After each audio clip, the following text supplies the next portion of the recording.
Halo, saya Dino Patijalal. Dalam pemilu tahun ini, lebih dari 10.000 politisi sedang mencalonkan diri untuk kursi legislatif maupun eksekutif di Indonesia. Baik para politisi maupun pemilih tentunya memerlukan inspirasi dan tauladan. Dalam video ini, saya ingin menampilkan 3 negarawan Indonesia yang inspiratif sebagai bahan inspirasi baik bagi politisi maupun pemilih. Profil pertama, Muhammad Hatta, proklamator kemerdekaan Indonesia. Sebagai wakil presiden Indonesia yang pertama, Bung Hatta adalah bagian dari Dwi Tunggal Soekarno-Hatta yang berkuasa sejak awal berdirinya Republik Indonesia. Namun di puncak kekuasaannya, saya ulangi di puncak kekuasaannya, Bung Hatta secara sukarela dan tanpa diduga siapapun mengajukan pengunduran dirinya sebagai wakil presiden Indonesia. Bung Hatta waktu itu merasa tidak cocok dengan Presiden Soekarno dan melihat perkembangan politik Indonesia itu sudah tidak sesuai dengan pendiriannya, prinsipnya, dan nuraninya. Pada awalnya, permohonan Bung Hatta untuk mengundurkan diri ditolak oleh parlemen waktu itu. Namun Bung Hatta tetap bersikeras dan akhirnya permohonannya dikabulkan oleh parlemen. Setelah melepaskan kekuasaan, Bung Hatta tetap menghormati Bung Karno sampai akhir hayatnya. Termasuk ketika Bung Karno banyak dihujat setelah tragedi G30S PKI. Pelajaran dari Bung Hatta, jangan menggadaikan diri untuk kekuasaan. Di puncak kejayaannya, Bung Hatta justru memilih untuk secara sukarela melepaskan kekuasaannya daripada mengingkari prinsip dan nuraninya. Profil kedua adalah Profesor Emil Salim. Dalam acara Indonesia Net Zero Summit tahun 2023, Komunitas Lingkungan Hidup di Indonesia merencanakan untuk memberikan Lifetime Achievement Award kepada Profesor Emil Salim. Mengapa? Karena semua orang tahu bahwa Profesor Emil Salim adalah pendekar lingkungan hidup legendaris yang sejati dan dihormati oleh semua orang dan sudah banyak jasanya. Emil Salim datang ke acara tersebut, namun sewaktu di panggung, ia menolak untuk menerima penghargaan tersebut. Pada tahun 1992, ia datang ke Rio untuk menandatangani Konvensi Rio di KTT Bumi di Brazil waktu itu.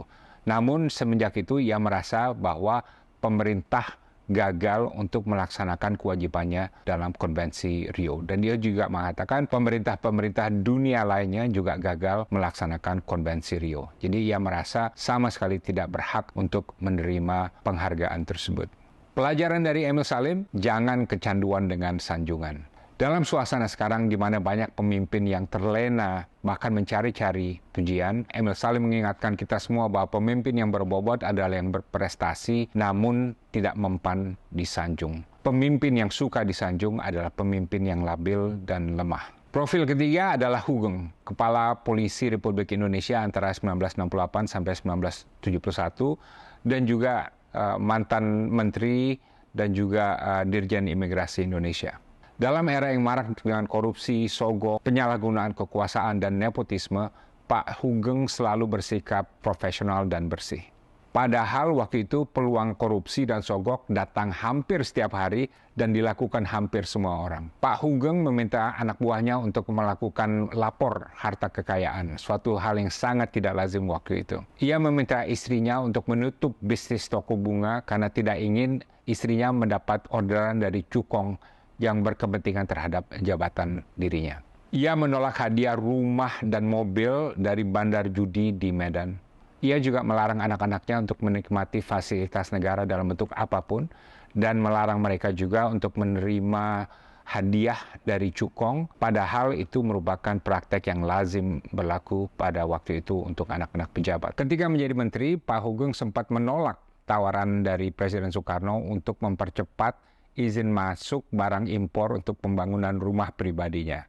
Dan dia menyatakan, nggak apa-apa, saya ngantri sama seperti warga biasa. Setelah dipensiunkan dini, Pak Hugeng sempat diasingkan karena menjadi salah satu penandatangan petisi 50 yang kritis terhadap rezim yang berkuasa pada waktu itu. Namun ia tetap tegar dan hidup tenang, dan falsafat hidupnya adalah baik untuk menjadi orang penting, tapi lebih penting untuk menjadi orang baik. Pelajaran dari Hugeng, disiplin dan integritas dalam mengemban amanah kekuasaan. Jangan menjadikan kekuasaan dan hukum sebagai komoditas untuk memperkaya diri. Antara Bung Hatta, Emil Salim, dan Pak Hugeng ada beberapa kesamaan. Mereka semua masuk ke ruang publik untuk memberikan pengabdian total untuk negara dan rakyat. Mereka semua menekankan integritas dalam melaksanakan kekuasaan. Mereka konsekuen terhadap nurani masing-masing. Dan karenanya nama mereka hidup abadi dalam tinta emas dalam sejarah Republik Indonesia. Mereka semua juga tidak silau kekuasaan. Kekuasaan tidak mengubah jati diri mereka. Dalil power corrupts, absolute power corrupts, absolutely tidak berlaku bagi mereka. Mereka semua juga tidak kaya dan semuanya hidup sederhana. Mereka tidak pernah minta dikasihani. Mereka bahkan semakin dihormati setelah pensiun. Dan mereka semua hidup bahagia. Demikian 3 pelajaran hari ini buat para politisi dan pemilih mengenai kekuasaan. 1, jangan mendewakan kekuasaan.